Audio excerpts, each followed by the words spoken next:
여호와께서 여호수아에게 말씀하여 이르시되 이스라엘 자손에게 말하여 이르기를 내가 모세를 통하여 너희에게 말한 도피성들을 너희를 위해 정하여 부지 중에 실수로 사람을 죽인 자를 그리로 도망하게 하라. 이는 너희를 위해 피의 보복자를 피할 곳이니라. 이 성읍들 중에 하나에 도피하는 자는 그 성읍에 들어가는 문허 위에 서서 그 성읍의 장로들의 귀에 자기의 사건을 말할 것이요 그들은 그를 성읍에 받아들여 한 곳을 주어 자기들 중에 거주하게 하고 피의 보복자가 그의 뒤를 따라온다 할지라도 그들은 그 살인자를 그의 손에 내주지 말지니 이는 본래 미워함이 없이 부지 중에 그의 이웃을 죽였음이라.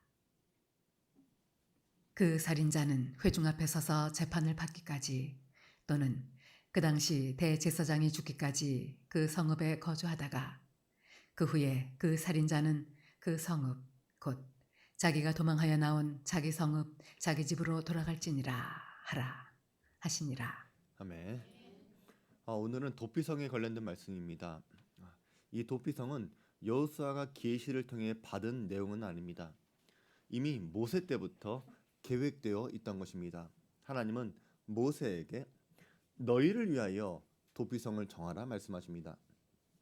이스라엘 자손에게 말을 이르기를 내가 모세를 통하여 너희에게 말한 도피성을 너희를 위해 정하여. 그래서 도피성은 하나님을 위한 장치가 아니라 우리를 위한 것이라는 것을 잘 이해하고 우리는 봐야 합니다. 하나님은 모세 때부터 일관되게 말씀하신 것은 레위 지파한테는 땅을 기업으로 주지 않겠다는 것입니다. 하나님이 그들의 기업이 되시기 때문입니다. 대신 하나님은 이스라엘의 나머지 11지파가 레위인을 책임지라고 말씀하십니다. 그래서 다른 11지파가 땅을 분배받을 때 성을 하나씩 띄워주는데 그 중에서 6개를 도피성으로 정했습니다. 지도를 보시면 가운데 요단강이 있는데 요단강 양쪽으로 3개씩 도피성이 있습니다. 근데 이 위치가 기가 막힌 게 뭐냐면 팔레스타인 지역에서 언제 어디서 사고가 나더라도 직선거리로 반나절이면 도착할 수 있는 거리에 이 도피성이 있었습니다. 또 이 도피성으로 가는 길에는 피난처라고 하는 팻말이 잘 보이도록 설치가 되어 있습니다. 그래서 누구든지 위급한 상황에서 언제든지 금방 도피성을 향해 나갈 수 있었던 것입니다. 또 도피성은 가장 높은 산 중턱에 위치하고 있습니다. 히브리 사람들의 인식 속에는 높다라고 하는 것은 실제로 지형이 높다라고 하는 개념도 있지만 안전하다라고 하는 인식이 있었습니다. 근데 이 도피성 안에는 유대인만 들어갈 수 있는 것이 아니라 나그네도 들어갈 수 있었고 과부도 이방인도 심지어 종이라도 죄 지은 사람이라면 들어갈 수 있었습니다. 그리고 이 도피성 안에 들어오게 되면 그 안에서 모든 의식주를 해결할 수 있었습니다. 이 도피성에 피신한 사람이 나올 수 있는 방법은 2가지입니다. 하나는 대제사장이 나이가 들어서 죽게 되면 죄인에게 씌워졌던 모든 죄가 면해집니다. 그래서 죄인이 나가게 되면 누구도 이 죄인에게 보복할 수 없습니다. 또 하나는 이 죄인이 죽었을 때 나오는 방법입니다. 이 2가지 말고는 도피성에서 나올 수 없습니다. 신명기 19장을 보면 도피성에 들어갈 수 있는 사람의 예가 나옵니다. 2 사람이 나무를 하러 산에 올라갔습니다. 근데 열심히 나무 하다가 한 사람의 도끼 머리가 빠져서 옆에 있던 친구의 머리를 찍어서 죽이게 된 것입니다. 이것은 고의로 한 것이 아닙니다. 이런 경우에 도피성으로 도망치라는 것입니다. 도피성이 가까운 이유가 바로 여기에 있습니다. 피를 보복하려고 하는 사람이 뒤쫓아와서 이 사람을 죽이려고 하는데 도피성이 멀면 도착도 하기 전에 죽게 되니까 그래서 이 사람을 살려주려고 가까운 곳에 도피성을 설치한 것입니다. 하지만 오늘 말씀을 보더라도 고의로 죽인 사람은 들어올 수 없습니다. 그 성 앞에서 자신의 죄를 고백해야지, 자신의 죄를 자백해야지, 그리고 이것이 정말 사실 여부인지 확인해야지만 들어올 수가 있는 것입니다. 어떤 사람이 이웃을 미워해서 계획한 다음에 죽인다면 그 사람이 도피성으로 들어온다고 하더라도 이 사람은 보복자의 손에 넘겨 주어야 합니다. 이것이 도피성에 대한 이야기입니다. 자, 그러면 이것이 오늘을 살아가는 우리에게 어떤 메시지를 주는가, 그것을 봐야 되겠죠. 먼저 도피성은 어디에 있습니까? 가나안 땅에 있습니다. 가나안 땅은 이스라엘 백성들이 아브라함 때부터 약속받았던 소망의 땅이요, 축복의 땅이요, 젖과 꿀이 흐르는 예배의 땅입니다. 그런데 그렇게 완전할 것 같은 가나안 땅에 도피성이 있다라고 하는 것은 우리가 이 땅 위에 살아가면서 죄를 피할 수는 없다는 것입니다. 새 하늘과 새 땅이 이루어지기까지 모든 성도들은 이 세상을 살아가는데 여전히 죄를 짓고 살아갈 수밖에 없다는 것입니다. 이 죄는 환경 때문이 아닙니다. 생각해 보세요. 에덴 동산에도 죄가 있었습니다. 아담과 하와가 죄를 지을 때 환경에 흠이 있었습니까? 아닙니다. 에덴 동산은 부족함이 없는 곳입니다. 하나님께서 완전하게 지으셨고 보시기에 좋은 곳입니다. 그런데 죄는 에덴 동산 밖에서 벌어진 것이 아니라 에덴 동산 안에서 벌어졌다는 것입니다. 그러니까 죄는 환경 때문에 생기는 게 아닙니다. 우리가 죄인이기 때문에 죄를 짓는 것입니다. 그래서 약속의 땅 가나안 땅에 들어왔다고 하더라도 죄는 끊임없이 일어나게 될 것입니다. 에덴 동산에서 아담과 하와는 벌거벗은 몸이 부끄러워 옷을 가립니다. 무화과 나뭇잎으로 치마를 만들어 그들의 몸을 가리죠. 하지만 나뭇잎으로 만든 치마는 금방 말라 비틀어집니다. 그래서 하나님은 그들을 위해 가죽으로 옷을 만들어 입혀주십니다. 아담과 하와를 위해서 짐승의 생명을 대신해서 피를 흘려 아담과 하와를 덮어주신 것입니다. 이것은 인간을 향한 하나님의 긍휼하심을 이야기하는 것입니다. 도피성도 그렇다는 것입니다. 하나님은 우리를 약속의 땅 가나안 땅에 이끄신 다음에 하나님의 백성답게 살길 원하시는데 그럼에도 우리가 죄를 지을 수밖에 없는 연약한 죄인임을 알고 계십니다. 그래서 너희를 위해 도피성을 정하라 말씀하는 것입니다. 그래서 사랑하는 우리 성도 여러분, 우리도 거룩한 성도로 살아가길 원하지만 원하든 원치 않든 죄를 지을 때가 있을 것입니다. 몰라서 죄를 지을 때가 있을 것이고 또 실수로 죄를 지을 때가 있을 것입니다. 하지만 그러한 죄에 대해서 나는 죄 없다 말할 수는 없습니다. 그래서 우리에게 도피성이 필요합니다. 하루아침에 죄인의 신분으로 추락했고 어제까지만 하더라도 행복한 내일을 기대했는데 오늘 하루 아침에 갑자기 그 꿈이 깨어질 수 있는 것이 우리의 인생입니다. 우리는 울 수 있지만 그 눈물이 죄를 씻어주는 것은 아닙니다. 죽은 사람은 다시 살아날 수 없고 우리의 죄는 누군가를 괴롭게 만들었고 슬프게 만들었습니다. 우리는 그 죄를 감당할 수 없는 사람들이기 때문에 우리는 도망쳐야 합니다. 하나님은 이런 우리를 위해 도피성을 예비하십니다. 저는 우리 교회가 여러분을 위해 도피성으로 정하시고 세워주셨다고 믿습니다. 여러분이 교회로 오는 데까지는 반나절도 걸리지 않습니다. 가까운 데 계시는 분은 5분도 안 걸립니다. 멀리 사시는 분도 1시간도 안 돼서 다 올 수 있습니다. 여러분이 피곤하고 마음이 지쳤을 때, 또 여러분이 저 가운데 괴로워하고 있을 때 이곳에서 쉼을 얻으시고 새롭게 시작할 수 있는 도피성이 되기를 주의 이름으로 축원드립니다. 그리고 도피성은 궁극적으로 예수님을 상징하는 것입니다. 구약 시대에 나오는 모든 인물들, 사건들, 장소들은 장차 오실 예수 그리스도를 나타내는 부분적인 상징입니다. 하나님은 구약 시대 때는 인물이나 사건, 장소를 통해서 예수님을 설명해 주셨는데 이제 신약 시대를 살고 있는 우리에게는 모든 것이 예수 그리스도를 가리킨다는 것을 알아야 합니다. 그것이 히브리서 1장 1절에 있는 말씀입니다. 옛적의 선지자를 통하여 여러 부분과 여러 모양으로 우리 조상들에게 말씀하신 하나님이 이 모든 날 마지막에는 아들을 통하여 우리에게 말씀하셨으니 이 아들을 만유의 상속자로 세우시고 또 그를 말미암아 모든 세계를 지으셨느니라. 자, 그렇다면 아까 우리가 지도를 보았지만 우리가 하나하나 좀 보겠습니다. 맨 위에 게데스가 있어요. 게데스는 어떤 뜻이 있습니까? 보이세요? 의롭다. 의롭다고는 뜻이 있는 거예요.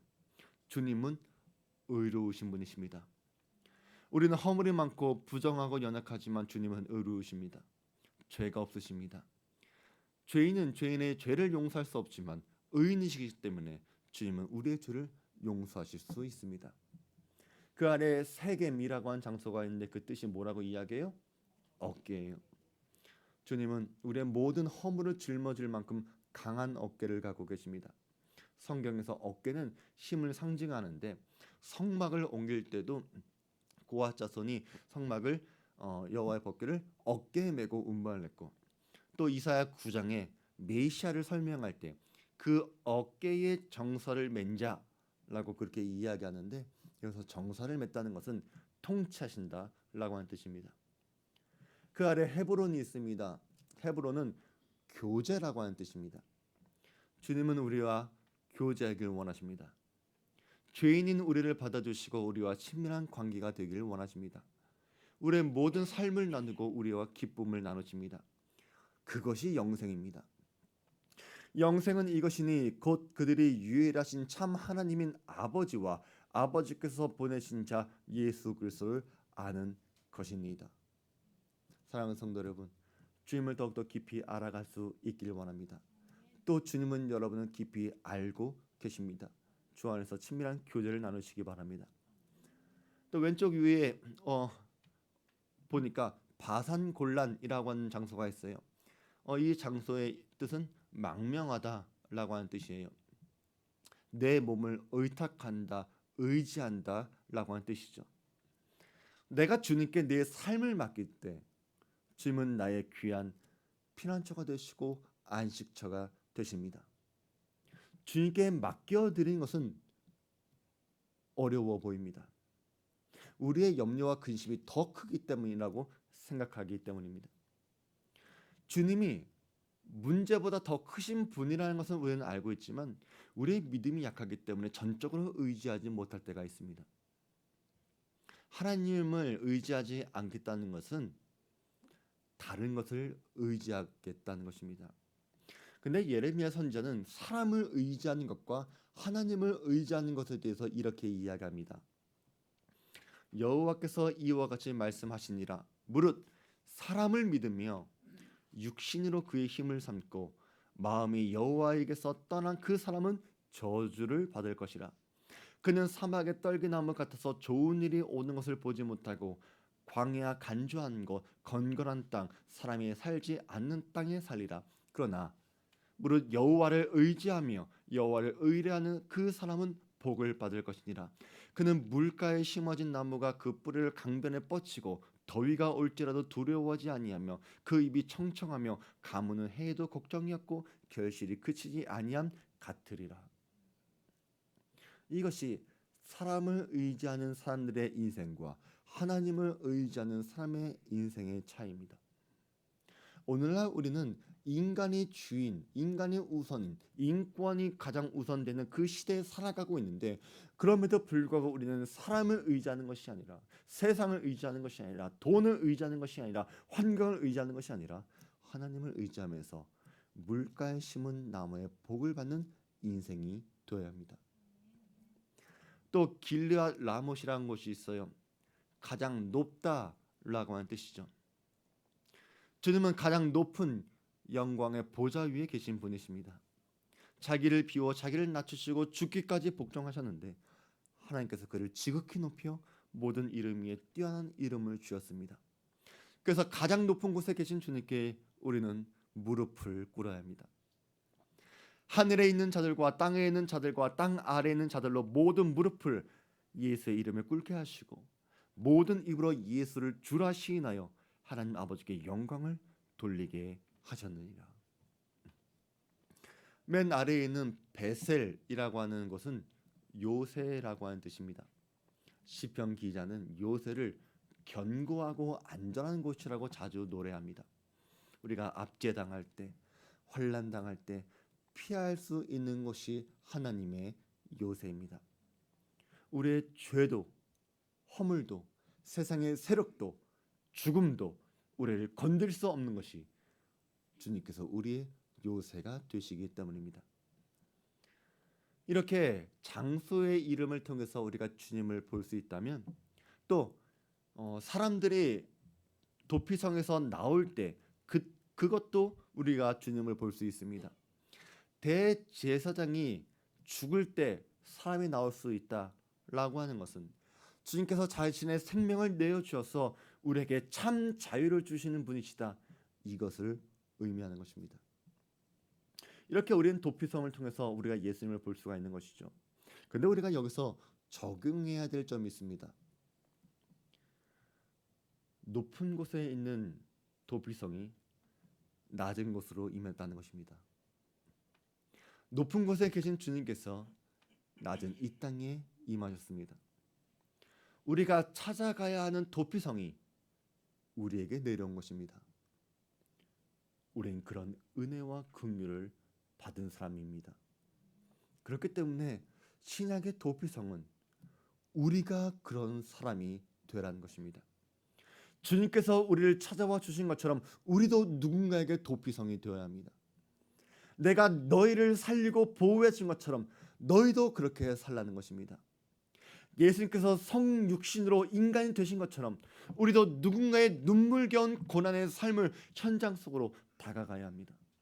우리도 낮아져야 하고 넓은 마음으로 긍휼을 베풀어야 합니다. 누가 전화 왔어요?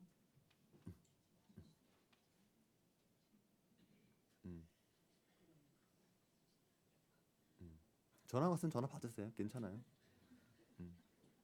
누가 전화 왔을까? 제가 얘기했죠. 쳐다볼 거라고. 근데 되게 오랫동안 신앙생활을 했다는 사람이 비참한 상황에 처해 있는 사람을 보고 교양 있는 척하면서 모른 척할 때가 있습니다.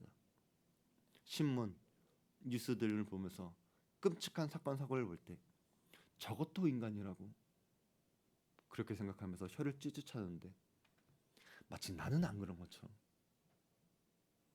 저 사람이 큰 죄인인 것처럼 생각한다는 것입니다. 오늘 말씀 5절을 보면 피해 보복자라고 하는 단어가 나와요. 피해 보복자가 뭐예요? 원수를 갚으려고 하는 사람이겠죠. 근데 사실 이 피해 보복자라고 하는 이 단어도 율법에 근거한 거예요. 우리는 신명기 19장 21절의 말씀을 너무나 잘 알고 있습니다. 생명에는 생명으로, 눈에는 눈으로, 이에는 이로, 손에는 손으로, 발에는 발로 갚으라 말씀하고 있는 것이 율법이에요. 그러니까 피해 보복자는 얼마든지 있을 수 있죠. 하지만 하나님께서 이 법을 주신 것은 그런 방법으로 공의를 이루어라 이런 목적에서 주신 것이 아니라 우리의 죄가 더 큰 죄를 짓지 말라고 한계를 정해주신 자비의 법입니다. 그러니까 실수했다고 하더라도 살인한 사람이 죄인이지만 그렇다고 그를 죽이겠다고 쫓아가는 그 사람도 죄인이라는 거예요. 행동으로 죄를 지은 사람은 행위로 죄의 열매를 맺은 사람이지만 마음으로 죄를 지으려고 한 그 사람도 똑같이 죄인이라는 것입니다.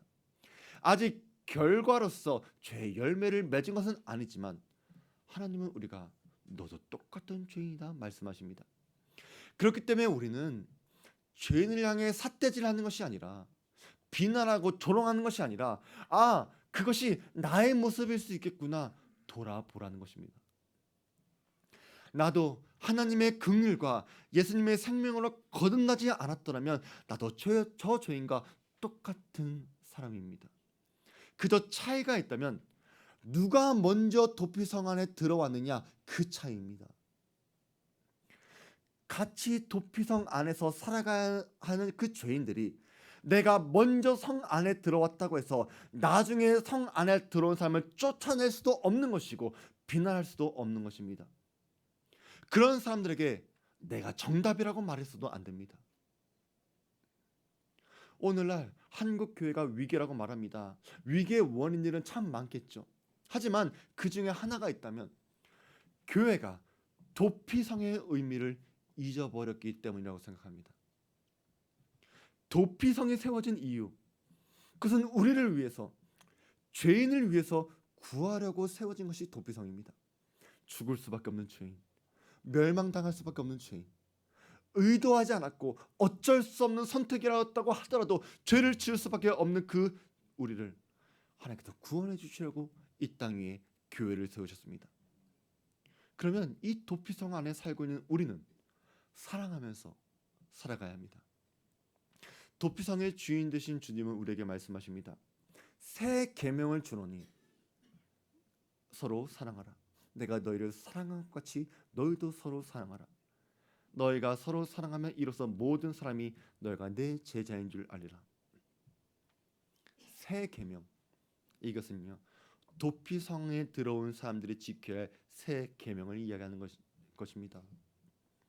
서로 이렇게 사랑하려고 모인 사람들, 새로운 계명을 갖고 살려고 모인 사람들이 모인 곳이 바로 교회입니다. 교회는 세상의 도피성이 되어야 합니다. 여러분, 도피성에 사는 사람들한테 억울한 게 있겠습니까? 나는 그것보다 더 큰 죄를 지은 죄인인데 뭐가 억울합니까? 내가 누군가를 미워할 자격이 있습니까? 내가 더 큰 용서를 받은 사람들인데, 내가 속한 이 도피성이 무너지기를 바라는, 떠나려고 하는 사람이 있겠습니까? 나는 나가면 죽는데. 그래서 우리는 오늘날 도피성이 되는 교회를 지키는 것이 그만큼 중요하다는 것입니다. 도피성이 우리를 위한 것처럼 오늘날 도피성으로서의 교회는 우리에게도 필요합니다. 그런데 도피성 안에서 살아가야 되는 사람들이 서로를 미워하고 서로를 판단하고 서로를 정죄하는 마음이 가득하면 그것이 교회를 죽이는 것이고 도피성을 무너뜨리는 것입니다. 긍휼과 용서와 사랑이 가득한 교회가 되어야지만 도피성의 의미를 되찾는 것입니다. 이스라엘 백성들이 가나안 땅을 얻게 된 것은 이스라엘 백성들이 잘해서 얻은 게 아닙니다. 하나님의 은혜입니다. 그들도 고생은 했습니다. 하지만 하나님의 은혜가 없었다면 이스라엘 백성들은 존재하지 못했습니다. 그래서 서로 우리 안에 실수가 있더라도 우리가 용서하자, 사랑하자. 교회는 그러한 하나님의 은혜로 사는 것입니다. 솔로몬은 이렇게 이야기합니다.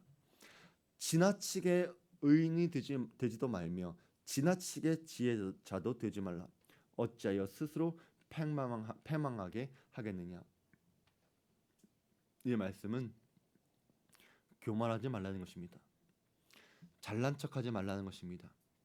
우리가 교만한 척할 때, 우리가 교만할 때, 우리가 잘난 척할 때 그것이 오히려 우리를 넘어지게 만듭니다. 다른 사람 앞에서 겸손할 수 있는 것, 그것이 하나님의 은혜를 아는 사람들입니다. 고난 속에 있는 사람을 한번 생각해 보세요. 얼마나 힘들겠습니까?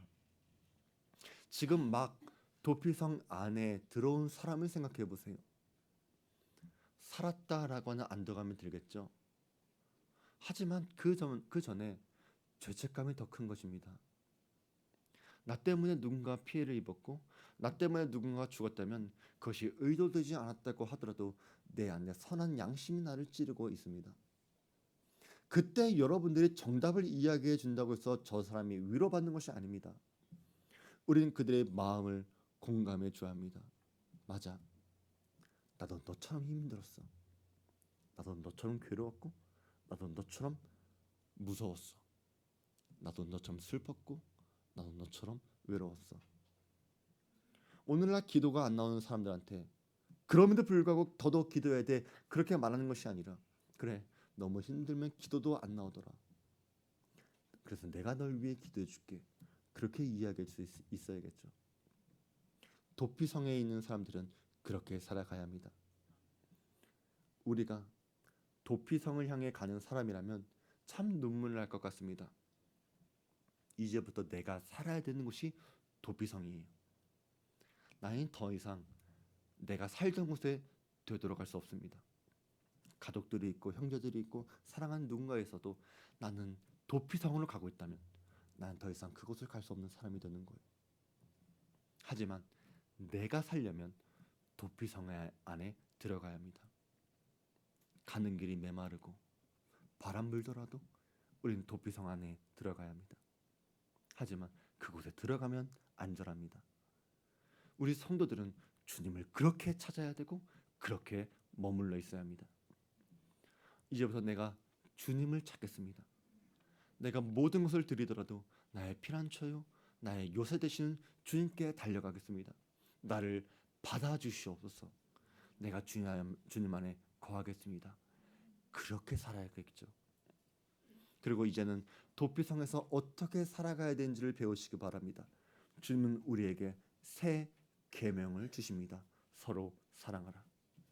주님 안에 머물러 있는 사람은 주님의 영광을 위해, 주님의 나라를 위해, 주님의 교회를 위해 살아가야 합니다. 그렇게 살아가기를 결단하는 우리 사랑하는 모든 주한교회 성도들 되시기를 주의 이름으로 부탁드립니다. 우리 말씀